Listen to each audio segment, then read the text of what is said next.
যে হয়ে গেছে।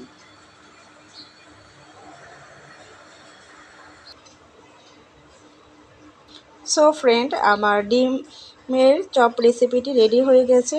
দেখতেই পাচ্ছেন খুব সুন্দর একটা কালার এসেছে, এবং আমি যেহেতু ম্যাগির ম্যাজিক মশলাটা ইউজ করেছি এবং এটা থেকে খুব সুন্দর একটা স্মেলও আসছে।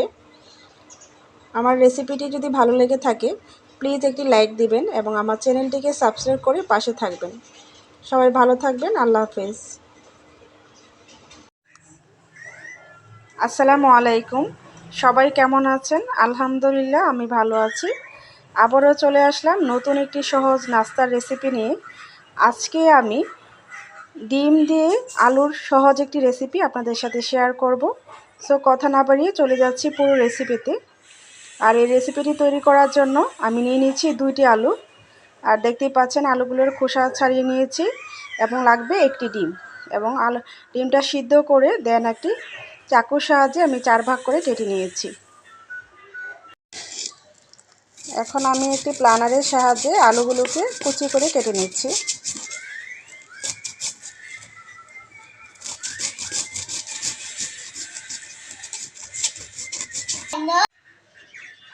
আলু কুচি করে কাটা হয়ে গেছে। এখন আমি আলুর বাইন্ডিংস তৈরি করার জন্য প্রথমে স্বাদ মতো লবণ দিয়ে দিচ্ছি। আমি এখানে দিয়ে দিচ্ছি আধা চা চামচ লবণ এবং সামান্য পরিমাণ গোলমরিচের গুঁড়া। আর আমার বাচ্চারা যেহেতু খাবে, এখানে আমি গোলমরিচের গুঁড়াটা খুবই অল্প পরিমাণ দিচ্ছি, কারণ ওরা বেশি ঝাল খেতে পারে না। দেন আমি এটার টেস্টটা আরও বেশি বাড়ানোর জন্য দিয়ে দিচ্ছি ম্যাগির ম্যাজিক মশলাটা, কারণ এটা দিলে এটার টেস্ট এবং ফ্লেভার দুইটাই খুবই ভালো আসে। আর এটা আপনারা যদি পছন্দ না করেন সেক্ষেত্রে আপনারা স্কিপ করতে পারেন, অথবা আপনার বাচ্চারা যদি একদমই ঝাল না খেতে পারে সেক্ষেত্রে আপনারা গোলমরিচের গুঁড়োটা না দিয়ে শুধুমাত্র এই ম্যাগির ম্যাজিক মশলাটা ইউজ করতে পারেন, কারণ এতে জাল থাকে খুবই কম, বাচ্চারা খেতে পারে। আমার ছেলের বয়স মাত্র 2 বছর, ও এটার স্বাদ খুবই পছন্দ করে। এবং আপনি যদি বড়দের জন্য তৈরি করেন সেক্ষেত্রে আপনার পরিমাণ মতো মরিচ দিয়ে দিতে পারেন, এবং শুকনো যে গুঁড়ো মশলাগুলো আছে সবগুলো ইউজ করতে পারবেন। এখন আমি দিয়ে দিচ্ছি অল্প পরিমাণ ময়দা। প্রথমে আমি অল্প করে ময়দা দিচ্ছি, দেন আমি মিক্স করার পরে আমি দেখে যদি প্রয়োজন হয় তার পরবর্তীতে আবারও দিব।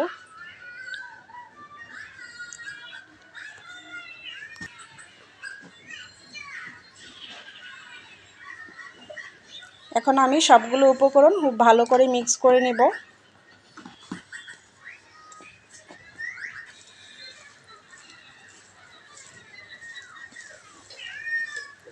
মাখানোর পর যদি মনে হয় যে আরও বেশি ময়দা ইউজ করতে হবে, দেন আমি আরেকটু ময়দা দিয়ে দিব। আপনার বাসায় যদি ময়দা না থাকে সেক্ষেত্রে আপনি আটাও দিতে পারেন, অথবা বেসন দিতে পারেন, অথবা কর্নফ্লাওয়ার ইউজ করতে পারেন। বাসায় যেটা থাকে এটাই দিতে পারছেন।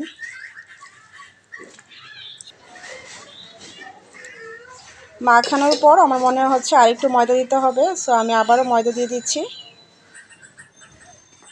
মানে আপনি হাতে মুট করার পর যদি দেখেন যে মানে মিক্সটা একসাথে লেগে আছে, তাহলে আর ময়দা দিতে হবে না, মানে বাইন্ডিংসটা আপনার কমপ্লিট হয়ে গেছে। আমি আবারও ভালো করে মাখিয়ে নিচ্ছি।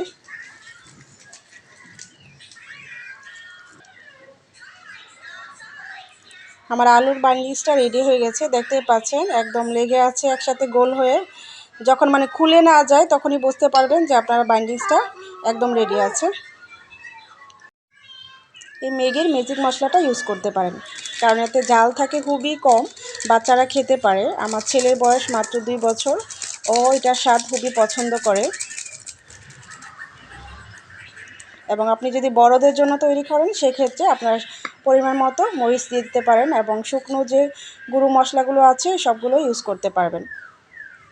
এখন আমি দিয়ে দিচ্ছি অল্প পরিমাণ ময়দা। প্রথমে আমি অল্প করে ময়দা দিচ্ছি, দেন আমি মিক্স করার পরে আমি দেখে যদি প্রয়োজন হয় তার পরবর্তীতে আবারও দিব।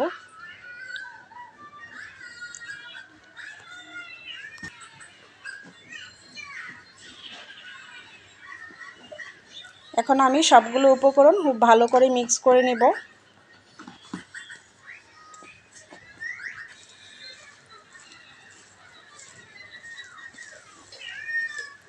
মাখানোর পর যদি মনে হয় যে আরও বেশি ময়দা ইউজ করতে হবে, দেন আমি আরেকটু ময়দা দিয়ে দিব। আপনার বাসায় যদি ময়দা না থাকে সেক্ষেত্রে আপনি আটাও দিতে পারেন, অথবা বেসন দিতে পারেন, অথবা কর্নফ্লাওয়ার ইউজ করতে পারেন। বাসায় যেটা থাকে এটাই দিতে পারছেন।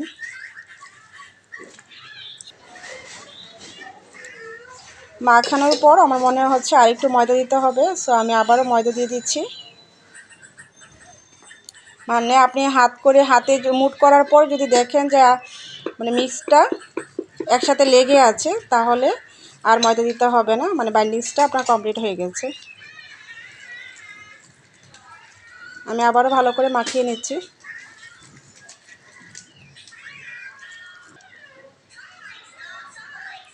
আমার আলুর বাইন্ডিংসটা রেডি হয়ে গেছে, দেখতেই পাচ্ছেন একদম লেগে আছে একসাথে গোল হয়ে। যখন মানে খুলে না যায় তখনই বুঝতে পারবেন যে আপনার বাইন্ডিংসটা একদম রেডি আছে।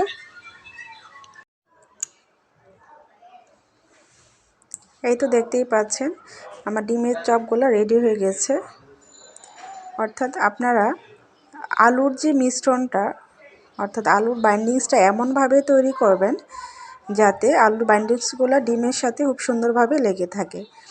আমি এখানে 2টা আলু নিয়েছি এবং একটা ডিম নিয়েছিলাম, এবং আলুর এই বাইন্ডিংসটা তৈরি করার জন্য এবং আমার আধা কাপ ময়দা লেগেছে। ময়দার পরিবর্তে বেসন, কর্নফ্লাওয়ার এবং চালের গুঁড়া ইউজ করতে পারবেন। আমি ডিমের চপগুলো ভাজতে চলে এসেছি। প্রথমে আমি চুলাতে একটি কড়াই বসিয়ে দেন পর্যাপ্ত পরিমাণ তেল দিয়ে ভালো করে গরম করে নিয়েছিলাম। দেন আমি একে একে ডিমের চপগুলো দিয়ে দিয়েছি। এখানে ডিমের চপগুলো অ্যাকচুয়ালি ডুবো তেলে ভাজতে হবে না। এখন আমি চুলার আঁচটা রেখেছি লো হিট থেকে একটু বেশি, কারণ আপনারা যদি একটু চুলার আঁচ যদি বাড়িয়ে রাখেন সেক্ষেত্রে কিন্তু উপর দিয়ে পুড়ে যাবে, বাট ভিতরে কিন্তু কাঁচা থেকে যাবে। সো আমি লো হিটে রেখেই ডিমের চপগুলো ভেজে নিচ্ছি।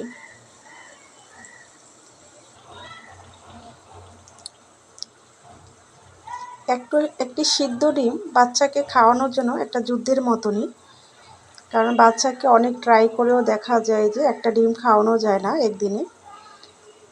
আমি যদি আমার নিজের বাচ্চার কথাই বলি, যেমন আনাসের বয়স অলমোস্ট 2 বছর, ওর এই 2 বছরে একটা সিদ্ধ ডিম ওকে কখনোই একসাথে খাওয়াতে পারিনি। সো আমি সবসময় চেষ্টা করি ডিমটাকে অন্যভাবে রান্না করার জন্য, যেমন নুডলসের সাথে দিই, কোনো ভেজিটেবলসের সাথে রান্না করি, তারপরে কোনো পাকোড়া রান্না করলেও ডিমটা মিক্স করে দিই, তাহলে ও কিন্তু পছন্দ করে। তো আমার রিকোয়েস্ট থাকবে আপনারা বাসায় অবশ্যই ট্রাই করবেন, ইনশাআল্লাহ আপনার বাচ্চারা এটা পছন্দ করবে।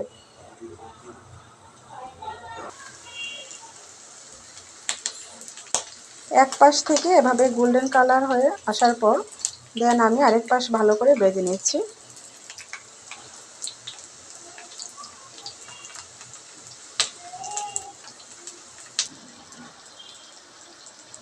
এই তো আলু দিয়ে ডিমের চপ আমার ভাজা হয়ে গেছে।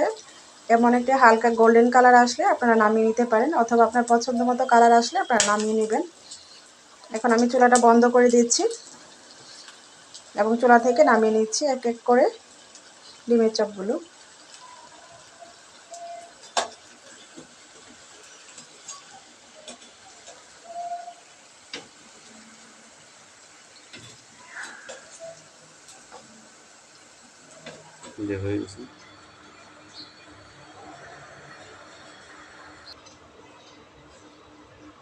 সো ফ্রেন্ড, আমার ডিমের চপ রেসিপিটি রেডি হয়ে গেছে। দেখতেই পাচ্ছেন খুব সুন্দর একটা কালার এসেছে, এবং আমি যেহেতু ম্যাগির ম্যাজিক মশলাটা ইউজ করেছি এবং এটা থেকে খুব সুন্দর একটা স্মেলও আসছে। আমার রেসিপিটি যদি ভালো লেগে থাকে প্লিজ একটি লাইক দিবেন এবং আমার চ্যানেলটিকে সাবস্ক্রাইব করে পাশে থাকবেন। সবাই ভালো থাকবেন। আল্লাহ হাফেজ।